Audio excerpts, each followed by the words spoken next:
आजकाल वजन कमी करण्यासाठी लोक हजारो रुपये हेल्थ ड्रिंक्स आणि सप्लिमेंटवर खर्च करतात.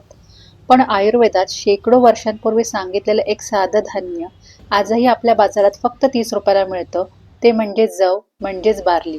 आणि गंमत म्हणजे मी काही दिवसांपासूनच हे माझ्या रोजच्या रुटीनमध्ये घेते. पण एवढं साधं धान्य इतकं खास का मानलं जातं? आणि जवाचं पाणी योग्य पद्धतीने कसं बनवायचं? चला पाहूया. पण बरेच जण हे चुकीच्या पद्धतीने बनवतात. त्या दोन चुका आपण आजच टाळूया. आणि यासाठी लागेल फक्त 1 चमचा जव आणि 2 कप पाणी.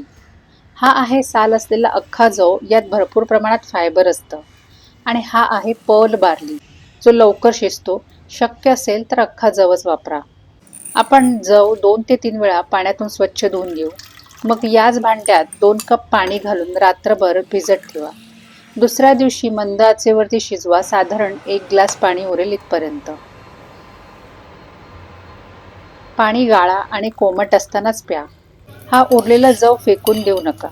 यातच सर्वात जास्त फायबर असतं. खिचडी, आमटी, कोशिंबीर, सूप यामध्ये तुम्ही तो वापरू शकता. आणि हा चव वाढवण्यासाठी तुम्ही ह्यात चवीसाठी लिंबाचा रस, काळं मीठ घालू शकता किंवा दालचिनी, बडीशेप हे सुद्धा घालू शकता. जवामध्ये एक खास प्रकारचं विरघळणारं फायबर असतं. त्याला बीटा ग्लुकन म्हणतात. त्यामुळे पोट जास्त वेळ भरल्यासारखं वाटायला मदत होऊ शकते आणि संतुलित आहाराचा हा एक चांगला भाग ठरू शकतो. आयुर्वेदात जव लेखना गुणधर्माचा मानला जातो, म्हणजेच शरीरातलं एक्सेस फॅट आणि कफ कमी करण्यास मदत होते, असं चरक संहितेत नोंदवलेलं आहे. तुम्हाला ग्लुटेनची ॲलर्जी, किडनीचा आजार असेल किंवा कोणतं औषध सुरू असेल तर डॉक्टरांचा सल्ला घ्या. हे कोणत्याही औषधाचा पर्याय नाही. आणि हो, हा व्हिडिओ तुम्हाला उपयोगी वाटत असेल तर नक्की सेव्ह करून ठेवा, म्हणजे पुन्हा पुन्हा पाहता येईल.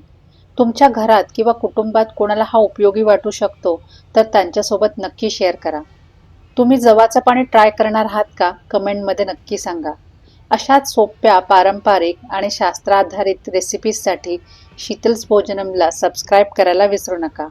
पुन्हा भेटूया एका नव्या आणि हेल्दी रेसिपीसोबत. तोपर्यंत लोभ असावा.